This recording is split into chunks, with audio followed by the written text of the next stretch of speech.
Hello. Hi, how are you? Busy. It's Monday. It's busy. I know. Yep. All right, I'm going to give you host. Okay, hold on. Let me get that. Tell me when I have that. You should have that now. Okay, let me go in there and check that. See if I can see it. Share.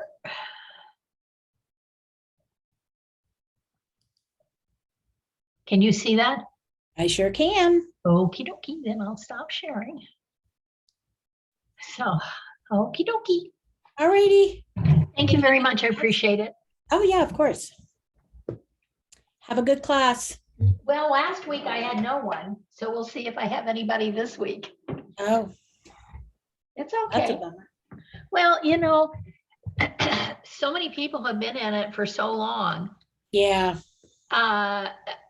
We get a new round of people, they'll be in it, but if they're not, if we don't have a lot of new, then it's okay. It's not like I don't have other things to do. Exactly. It would give me a break here. So it's all good. I get it. All righty. All righty. See you later. Yep. See you too. Okay, bye.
Hello, Vicki.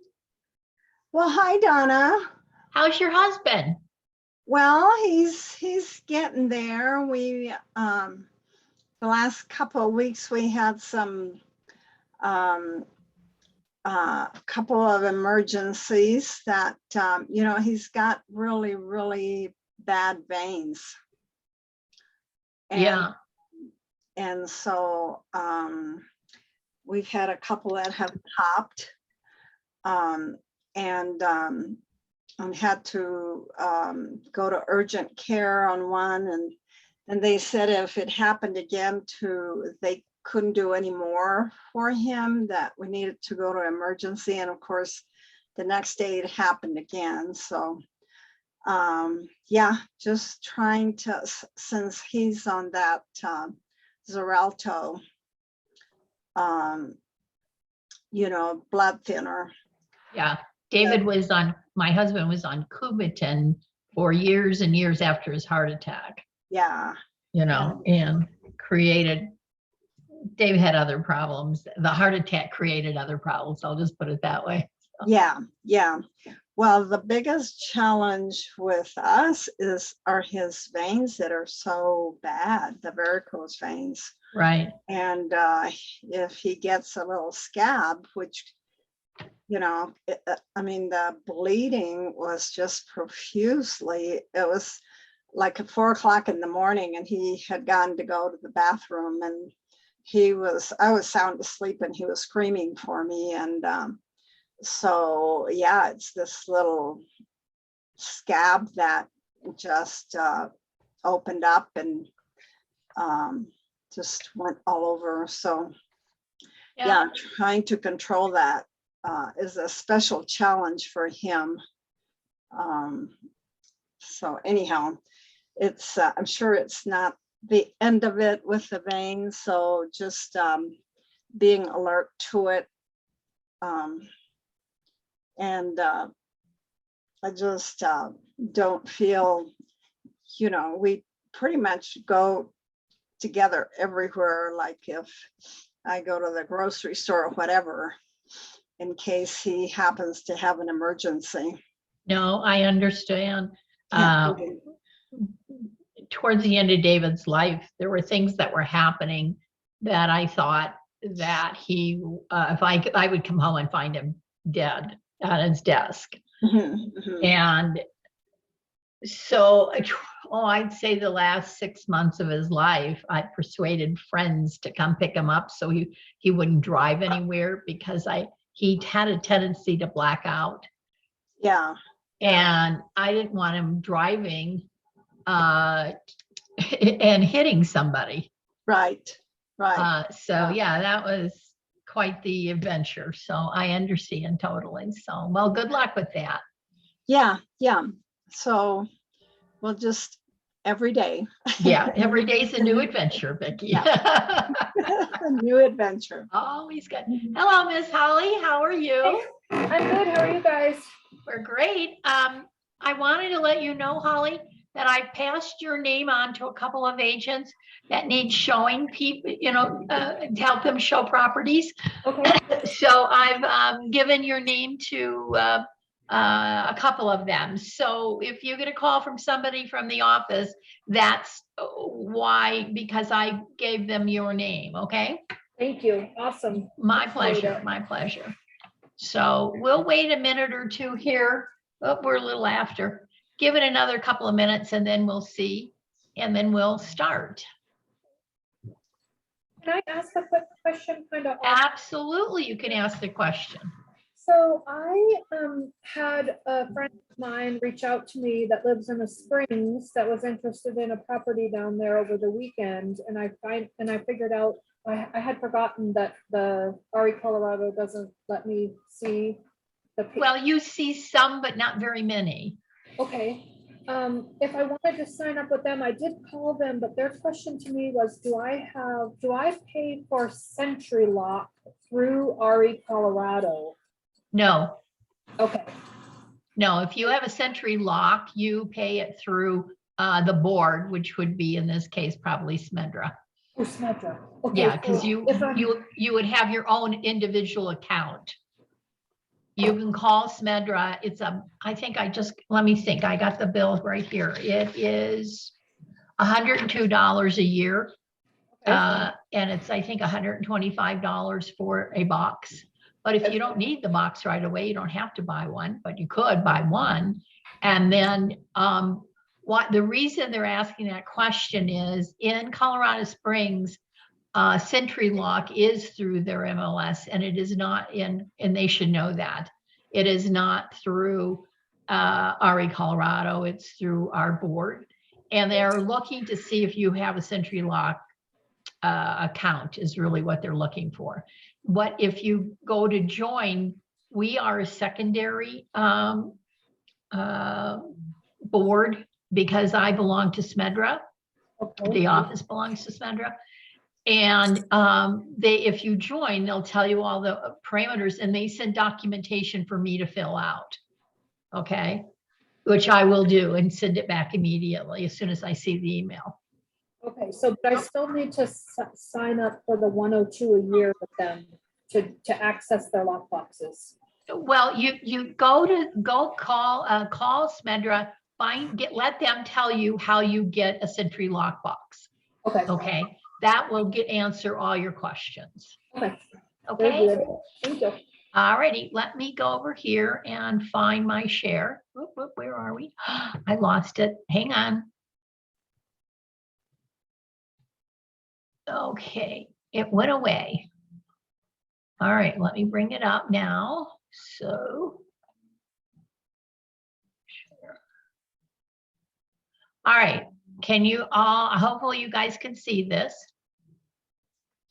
All right, I'm giving you on the first thing for listings, and you can go to, when you're in your Google account, you can go into, there's 6 little dots to the right. You can click on that, go to My Drive, and type in resources, and one of them will it's Resources Park Meadows. Click on that, and you'll see for listings, this is what you're going to see in that resource center, and all the stuff that I'm walking you through now is in there. Okay, so you do an owner E&O, which is an owner encumbrance. So Holly, that means that you have to order from the title company. It's a $5 charge for somebody to tell you if everything against that property is just a loan. Sometimes an IRS lien will pop up, or a lien, a mechanic's lien, or something of that nature. But you do that on every listing. You do a net sheet, which is something you can get from the title company you want to use. They have an app, or they'll do it for you. Public records comes out of RE Colorado. You have your listing agreement. You have your definitions of working relationship. You have seller advisory, which comes from in CTME and DocuSign. It's Damien's documents. Seller's property disclosure, square foot disclosure, common interest community checklist if there is an HOA. And that's something seller fills out and you just give it to a buyer. Any and all amend extends. The short sale and seller authorization are not usually needed, but it might, as time goes on, you might need to know where those documents are. Lead-based paint disclosure, if it is a house built before January 1st, 1978. These 2 documents, the lead-based paint disclosure sales and obligation to seller, are both have to be filled out. Your MLS printout sheet. So when you go, you fill out your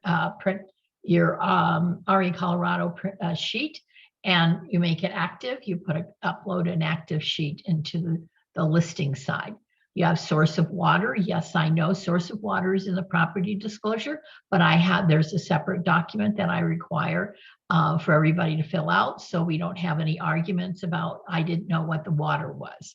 And closing instructions. Many people like to go and use the title company and closing instructions. They are not the same as the Colorado approved closing instructions. So as a lister, you get to provide this, and you won't sign another one at closing. You only sign the one that's been fully executed when everybody has signed off on, including title company. Under contract, when the listing goes under contract, you've got the MLS printout sheet, you've got the contract, a counter proposal if there's one, copy of the earnest money receipt. You have seller's property disclosure, square foot disclosure, source of water, closing instructions, any and all amend extends. If there's a post-closing occupancy, and then any inspection or objection and resolution. Don't upload this until after you completed your inspection and resolution, or if it's terminated, okay?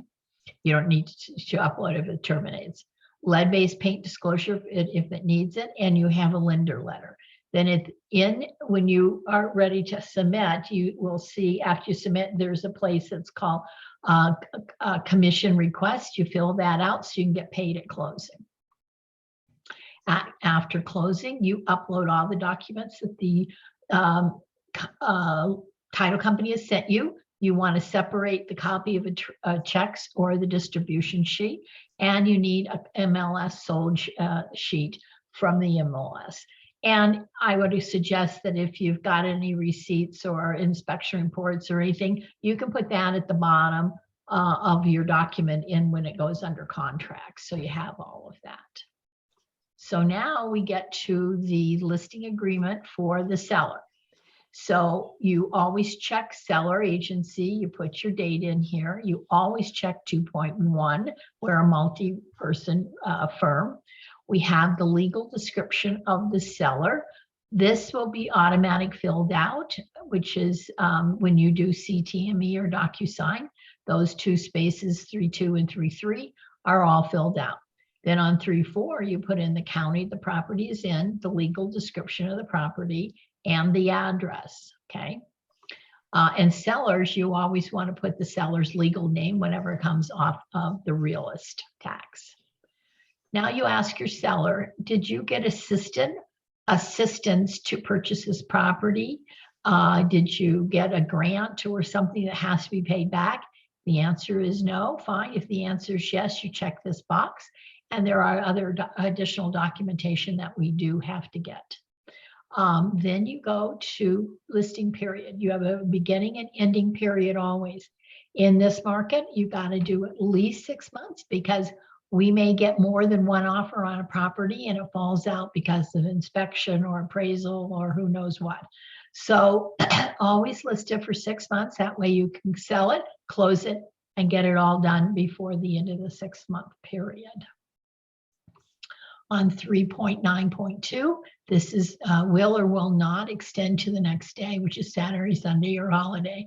So if it falls on one of those 3 days, you wanted to extend it to like the following Monday or Tuesday, whatever the case may be. And it's up to you if you want to use it that way. It's fine. So 4, you're going to go down to 4.3.1.2 is the seller agency only. You're going to only represent the seller and not anybody else. If a buyer knocks on the door and wants to buy the house, I would strongly suggest that you keep them as a customer and not give your fiduciary duty away to from your seller, unless your seller agrees, and then there's a document that you have to use called change of status. Number 5 is all of your brokerage duties that you have to uphold to and read them. You don't have to memorize them, but you do have to read them and understand them. And then 5.8 is you will or will not disclose a prospective buyer or co-operating agent. So if you have a house that has multi-offers on it, you ask the seller, you check this box. I would always do will if possible, because this way you can call everybody who's making a bid on the house and say, I'd like your highest and best because we have more than one offer. Don't disclose price or anything of that nature. And because you check the box at the top on a 6.1, 0.2, and 0.3, these are additional duties. If you're going to get fired as a listing agent, usually get fired on one of these items. It's promote the interest of the seller, seeking the price and terms set forth, and counseling the seller on any material benefits or risk. So these are the 3 that you probably, one of those you'll get fired on. Not very often, but every once in a while you will. 7.11 is where your commission goes in. It's a total commission, not just what you get paid, but what you and the other agent get paid. So you do 6 or 7%, whatever you want. If you go below 5.6, you do have to call me and explain why. Then on 2.8, I'm giving to a buyer's agent, 2.8 to a seller's agent. That's the easiest way to get your house shown the fastest. On 7.1.1 71.2. This is if you have a lease. I always put 10% and I always put down at the time of the lease.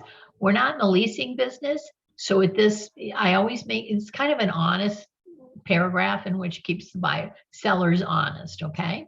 Any other compensation? The answer is no, none at this time. Don't put any NAs in your contract. 7.2.3 is your holdover clause, which means you can do 30 days, 60 days, 90 days. So if you've got people who had walked through and you have their names, you want to submit them to your seller if they fire you, so that you possibly could get a commission after closing. And you will owe a commission to the brokerage firm. The agency owns the listings. Okay, 9.1.1, you will submit it to more than one MLS. You will put the information in any of these exchanges.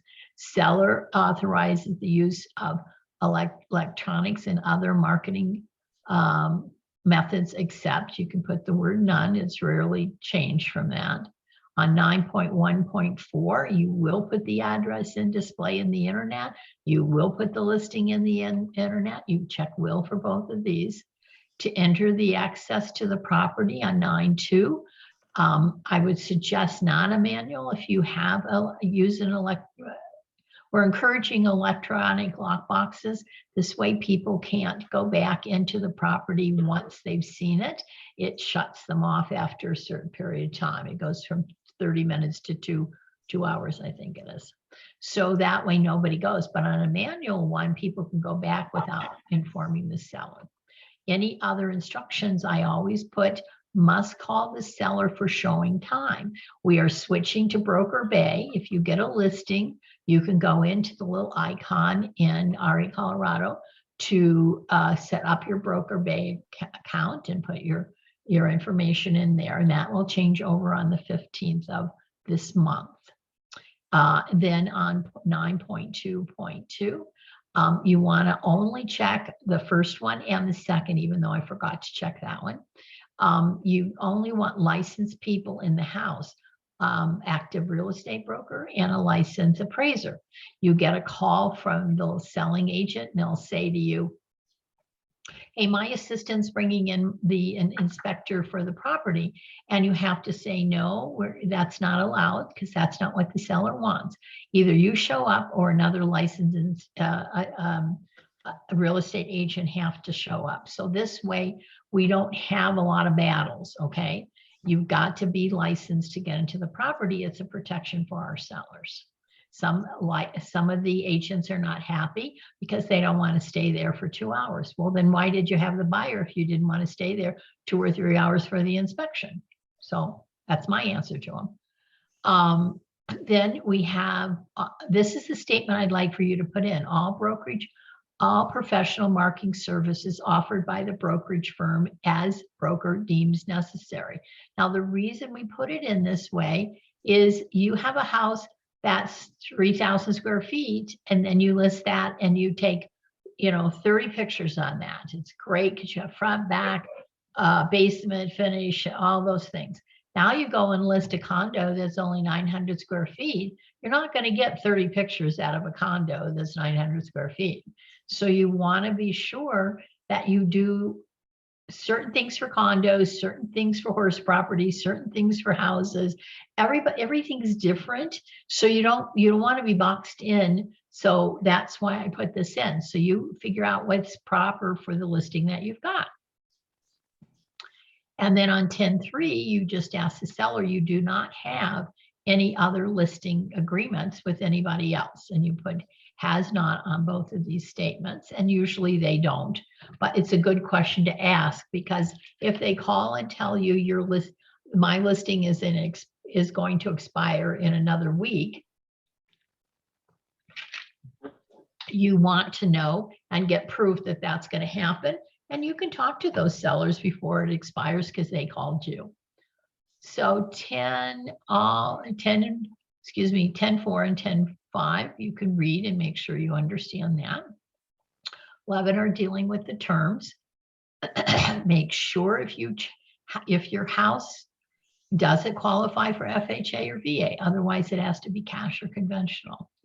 11.3 is talking about discount points. Right now, we don't have any because the interest rates, even though they're close to 5, that's still a very low interest rate. So no, I was selling them between 18 and 22%. We had to have some discount points, and most of the buyers took an ARM so that they could afford the payment. Then on 11.4, there are certain costs that a buyer on an FHA and VA loan cannot pay. So I always put an amount in there. You can put in 200 or 300 or whatever number you want in here, but the buyers can't pay it, so the sellers will end up paying it. So now you have to put in here, this is a statement after the word and, the seller shall decide at the time of offer if any seller concessions are to be given. That way you're not boxing your sellers into any kind of concessions or fees that they aren't aware of. Then you have to decide what kind of earnest money. If you have something between 2 and say 400, it's probably about 3,000. If you go over 4 to 6, might be 5 or 7. There's no steadfast amount on here, but don't make it so high that the buyer buying can't bring the money for the earnest money, and you can get it in the form of a personal check. On 11.6, it's what the sellers want, a cashier's check or wire. If you do wire, the seller is to communicate directly to the title company to give them their routing information. Otherwise, no emails whatsoever, ever on this, because there's too much fraud. So you have FERPA, which is the Foreign National Act, and you ask your sellers, are you a US citizen? And then if they say yes, fine. If they say no, you have to alert the title company you're using, because there's some other documentation that has to be performed or filled out prior to closing. Could have Colorado withholding taxes, but it may not happen. But if they're a snowbird, which goes to Arizona for 6 months out of the year, they decide to sell and go down permanently, then there'll be some tax ramifications that will be collected at closing. So then you've got what's included and what's excluded. Most of this is standard information. When you get to how many garage door openers you've got, be specific. Is there 1 door, 2 door, 3 doors, 4 doors, 5 doors, whatever it is? Put your remotes in here and ask the seller, do you have a garage door opener to fit all your doors? And if you don't have any of these leased items, you can check the box none.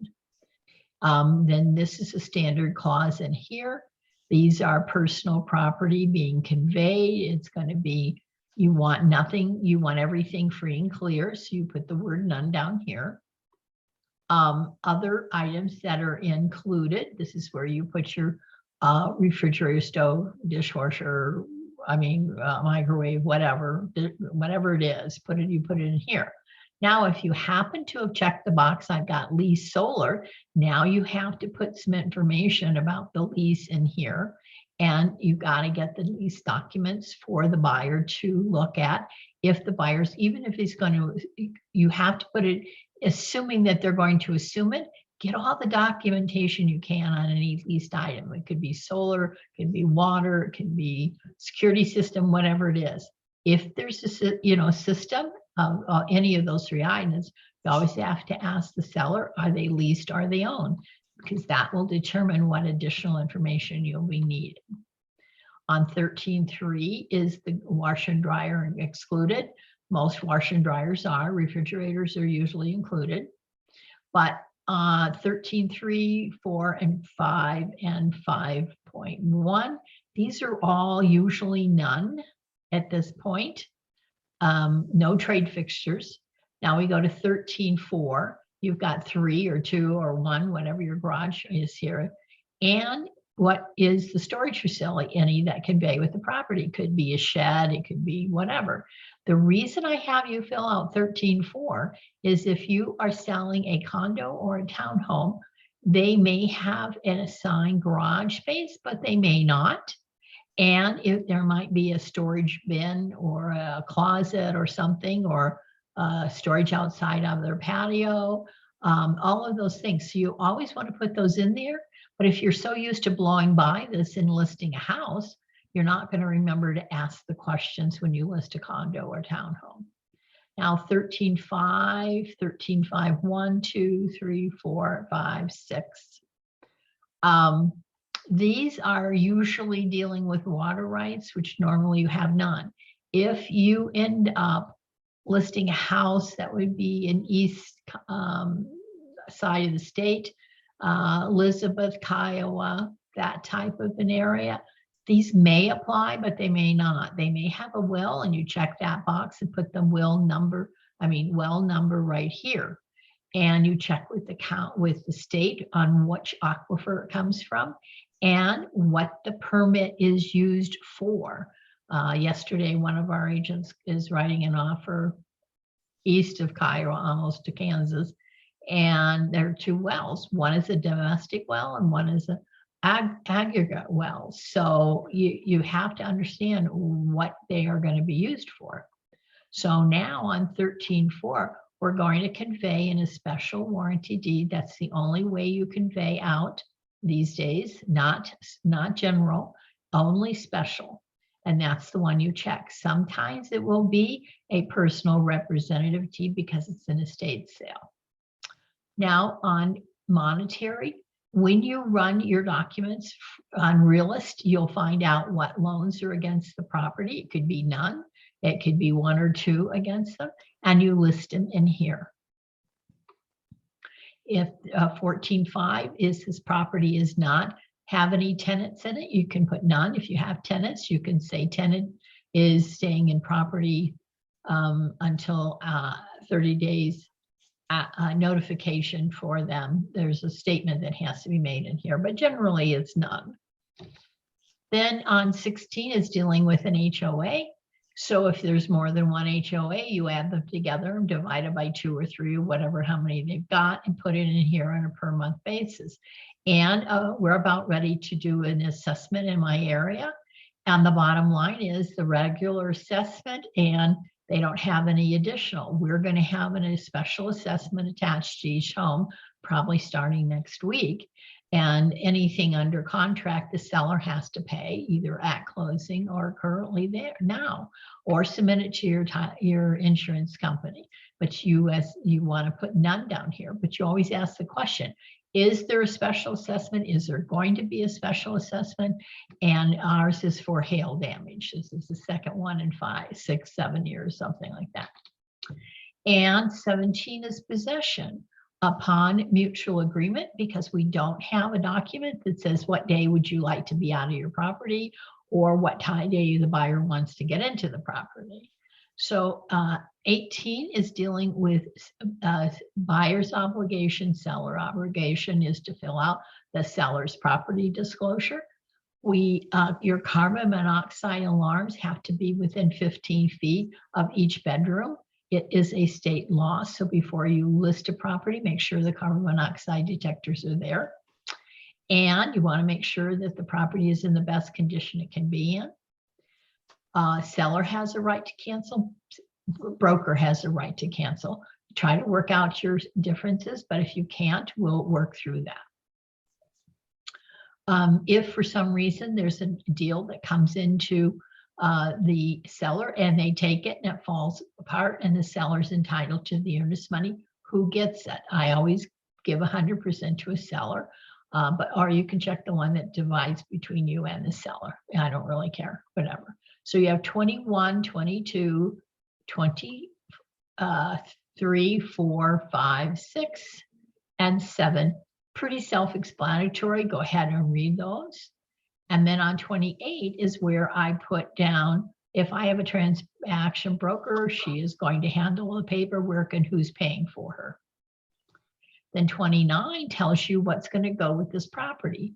Seller's property disclosure, square foot disclosure, seller's advisory, common interest community checklist for brokerage firm, closing instructions, the seller's proceeds sheet, Lead-based paint, obligation and sales, if it applies. Otherwise, you don't need to put that in there. Then 30 all the way down to 35, really self-explanatory. Seller sign, your signature should already be in there from CTME. Any questions so far? I know it's a lot to take in.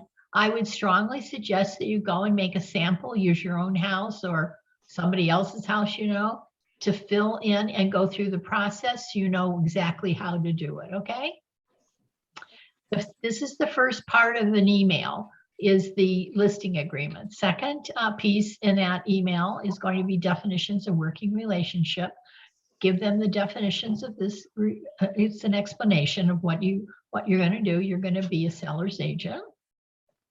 The third piece of the first email is your seller advisory. This is a document that Damien put together. It's 6 pages long, but it covers everything: inspections, valuables, insurance, fraud, solar panels, MLS rules, HOA information, insurance, tax consequences, seller signs. You get it. This way you've advised them of all these issues, and I had saved actually one of my agents in Highlands Ranch from being sued. So the first email that you send to a seller is the listing agreement, definitions of working relationship, and the seller advisory that Damien has. That's your first email. So once they sign that, now we're going to go to disclosures. Seller's property disclosure is what the seller fills out, but you're happy, you know, if they have questions, you can certainly answer them, but they have to disclose as everything that they know about the house. They can't hide anything or it's going to come back to bite them. You fill it, don't fill it out, but the seller fills it out. So that's the starting of the second email that goes to them. Once the listing agreement is signed, this is the second one. So your second, you have your first disclosure is seller's property. Your second disclosure is the square foot disclosure. And again, you want no NEs in here. You can take them out at the bottom of each of your contracts. You can remove them, the NAs. This information comes from the realist. So put it down, put the date that you ran it, and make sure you've got it all squared away. Then the sellers will sign and the buyers will sign. Water source, you ask your seller where it is, you check the appropriate box, or if it's a well permit, you put that number in there. Buyer and seller both sign.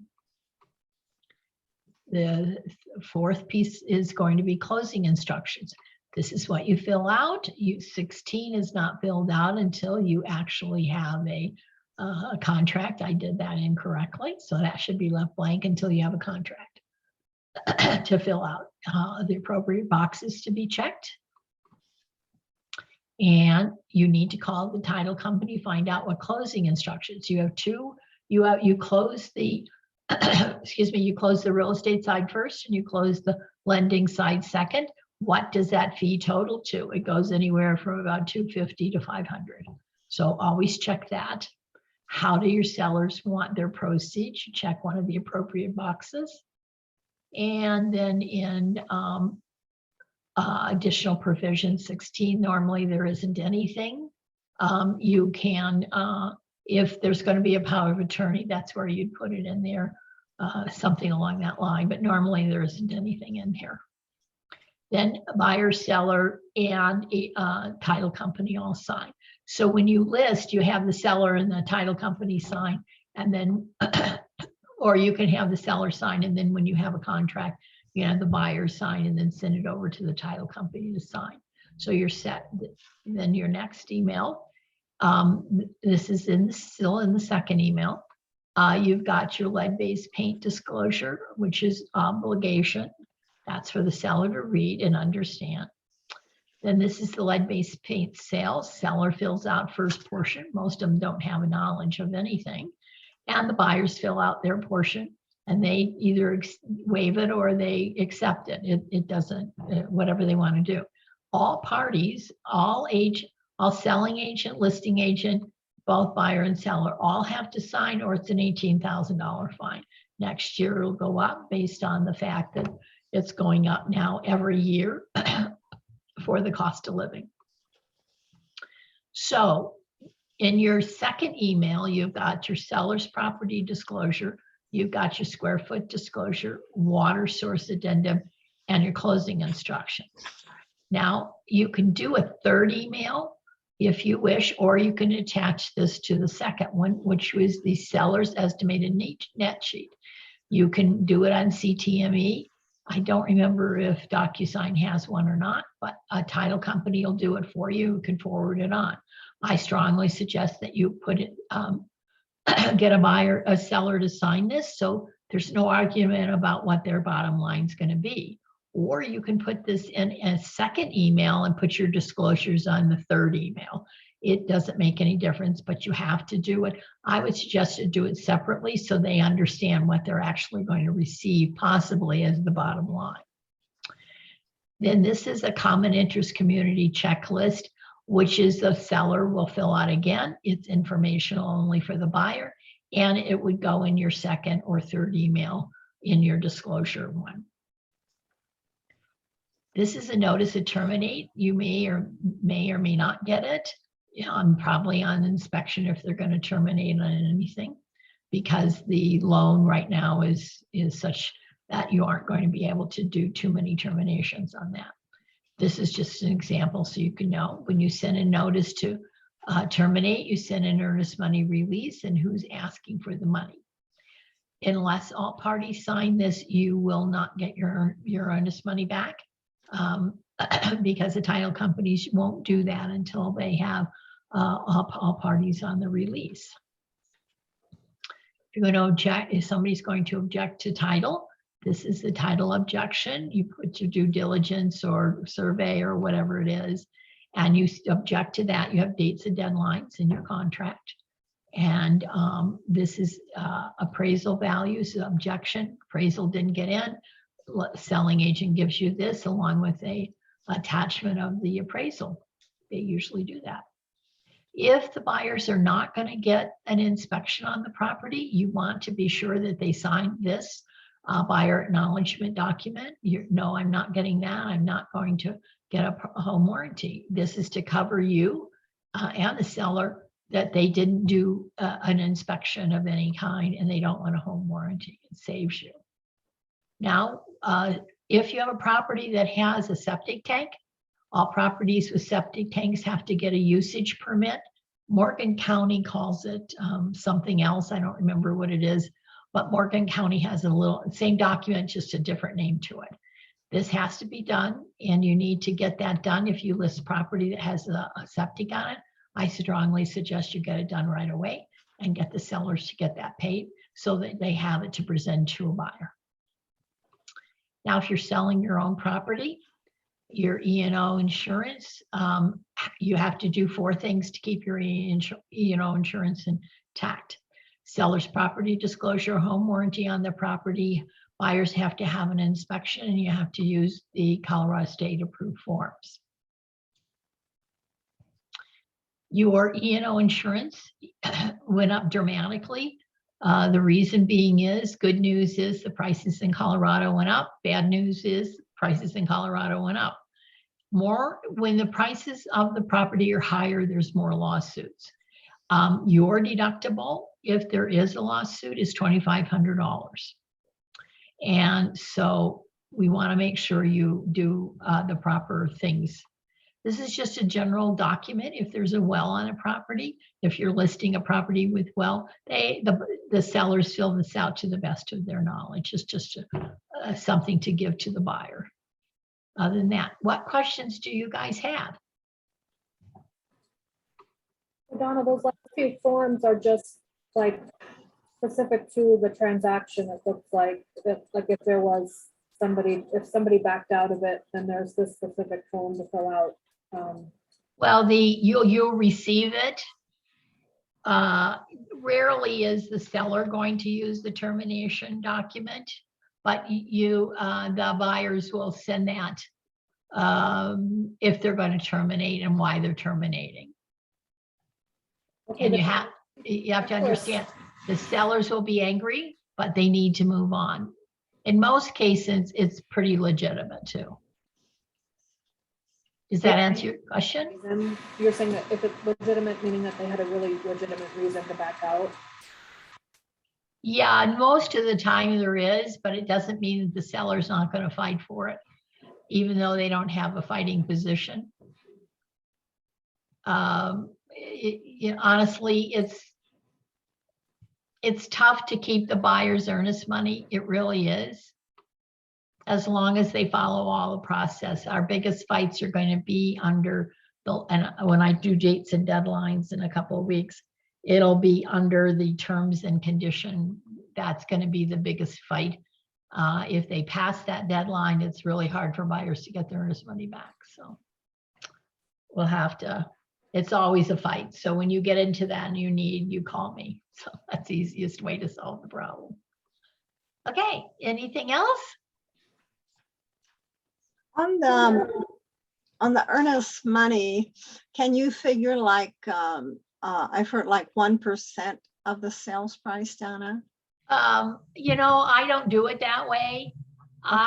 If I'm in the lower end, say below 500, I usually put it 3 to 5.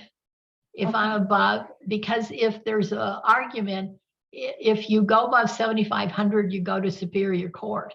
If you go below 7,500, you could stay in small claims court. So when you get to the higher amounts, the battles and the cost increase. So you want to have enough that it's painful if the buyer loses it, but you don't want it so high that if they do walk, then you want to be sure that if the buyer decides to walk, that they do have some pain, but not so much pain they can't put the money down. Okay. All right, thank you. Yeah, because if you have a house, that's on $1 million house, you usually have $50,000 or $60,000 of earnest money, or 25 even. That's about as lowest I've ever seen. But between about 5 and $1 million, you could have anywhere from 5 to 10 grand. Okay. Thank you. You're welcome. Any other questions you got? Anybody got another one? I was just gonna say, I don't think so. I'm gonna go and look through the listing. I'm gonna go onto the Google Docs and try to play with the contracts and do. Okay. If you come up with questions, don't hesitate to call me, okay? Okay, all right, very All good. right. You guys have a great day. I'll All right, see you thank next you. week. Bye-bye. Thank you. Bye.